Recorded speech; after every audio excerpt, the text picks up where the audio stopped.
Bonjour à tous et bienvenue dans le premier numéro de Le Métier, l'émission qui vous fait découvrir chaque métier et ses réalités. Et bien justement aujourd'hui, nous allons parler d'un métier dont on attend souvent le nom.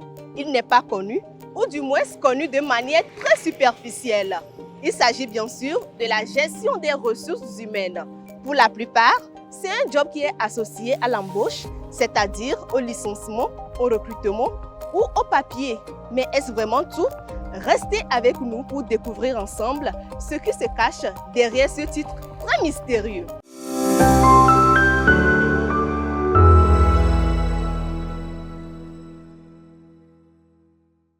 Merci pour l'intérêt que vous portez à ma personne, à ma modeste personne. Je suis Rose Semero Soto.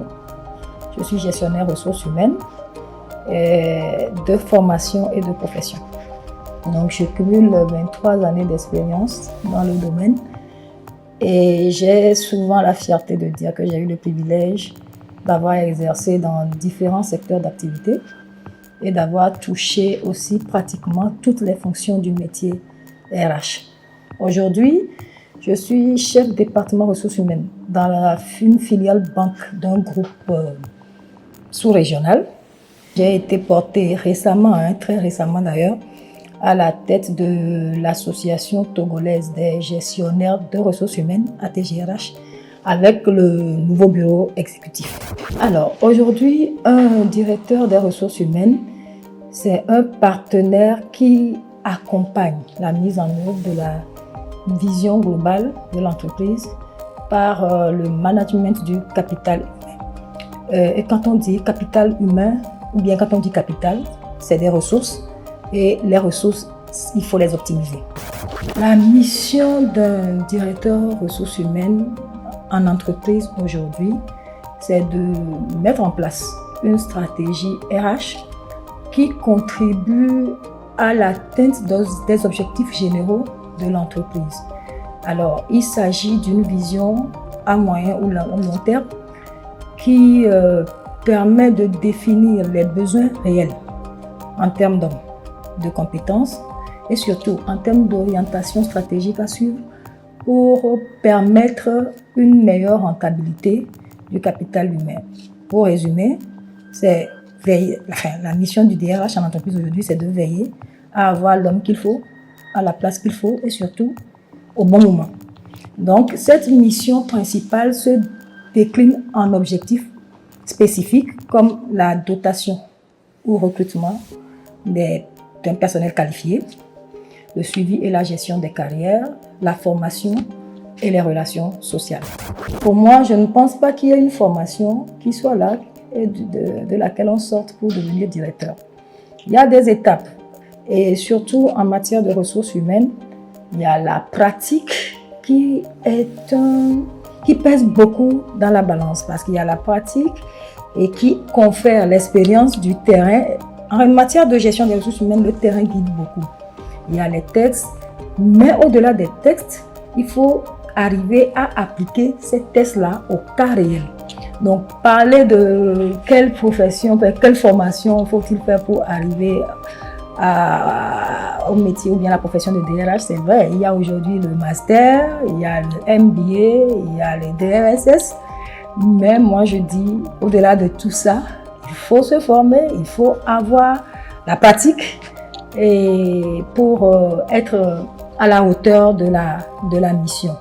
Maintenant, avant de devenir DRH, on peut commencer comme assistant. Il y a la licence professionnelle en GRH, il y a le master 1, tout ça, ça permet. Et maintenant, après, il y a les spécialisations qui peuvent être spécialiste en rémunération, spécialiste en gestion administrative et paye. Bon, il y a maintenant, aujourd'hui, c'est tout un métier qui se décline en différentes fonctions. Mais ce qu'il faut savoir aujourd'hui, c'est que le RH d'hier n'est pas le RH d'aujourd'hui. Aujourd'hui, on va, comme je l'ai dit, vers un volet stratégique. C'est pas comme avant. Et ce volet stratégique-là demande le marketing RH. Le marketing RH qui se veut mettre le client interne, qui est le salarié, au centre de nos décisions. Donc, il faut développer le côté soft skills et le côté orientation client pour arriver à garder les talents, à les fidéliser. D'abord, ce qu'il faut préciser, c'est que le licenciement, pour licencier quelqu'un, on ne se lève pas un jour ou bien un matin, un beau matin pour dire je te licencie. Et ça, je voudrais aussi dire que c'est un point à améliorer peut-être dans la relation employeur-employé. Le licenciement, quel qu'il soit pour motif économique ou pour motif personnel, est encadré par la loi. Et donc, ce n'est pas le DRH qui se lève normalement pour dire je te licencie. Il faut avoir respecté la procédure. Et quand on en arrive à un licenciement, il faut que l'on puisse comprendre que c'est une décision de direction, c'est une décision de l'employeur et non une décision de l'individu qui est le directeur ressources humaines, ou bien DRH comme nous l'appelons. Mais non, se quereller avec quelqu'un ou bien un salarié parce qu'il a été licencié, évidemment, personne n'est content de perdre son emploi, il faut être réaliste.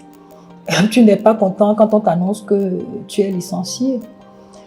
À certains niveaux, toi-même, tu es conscient que tu as peut-être commis une faute et que ça méritait un licenciement. Mais personne n'est content de perdre son emploi. Et moi, malheureusement, dans ma carrière, j'ai géré beaucoup de licenciements pour motifs économiques surtout.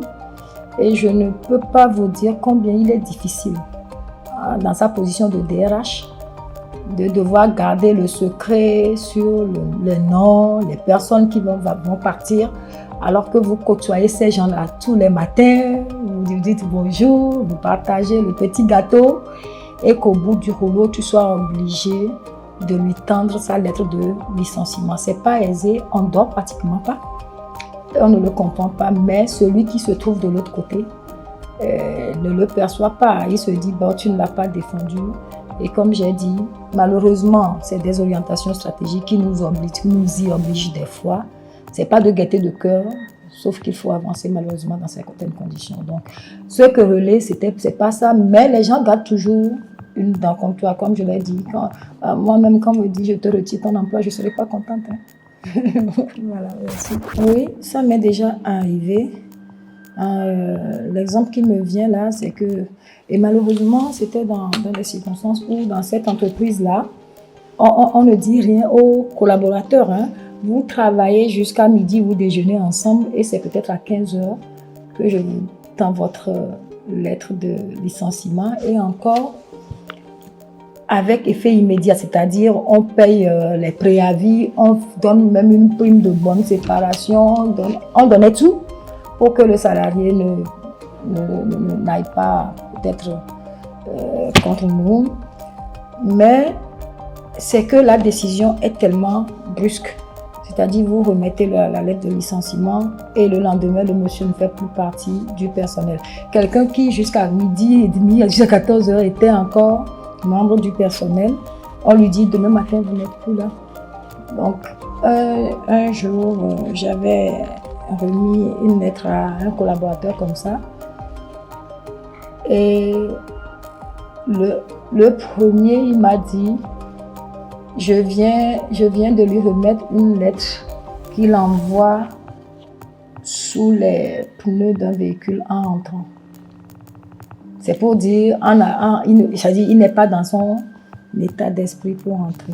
Je ne pense pas que ce soit directement contre ma personne. Maintenant, le lendemain, il y a un autre collaborateur qui est venu avec sa fille qui devait être au CE2 pour l'élémentaire deuxième année, avec ses bagages, et qui m'a dit, bon, comme tu me renvoies à la maison, comme tu me laisses avec une lampe sans pétrole, je t'amène ma fille qui est encore au cours primaire pour que tu t'en occupes.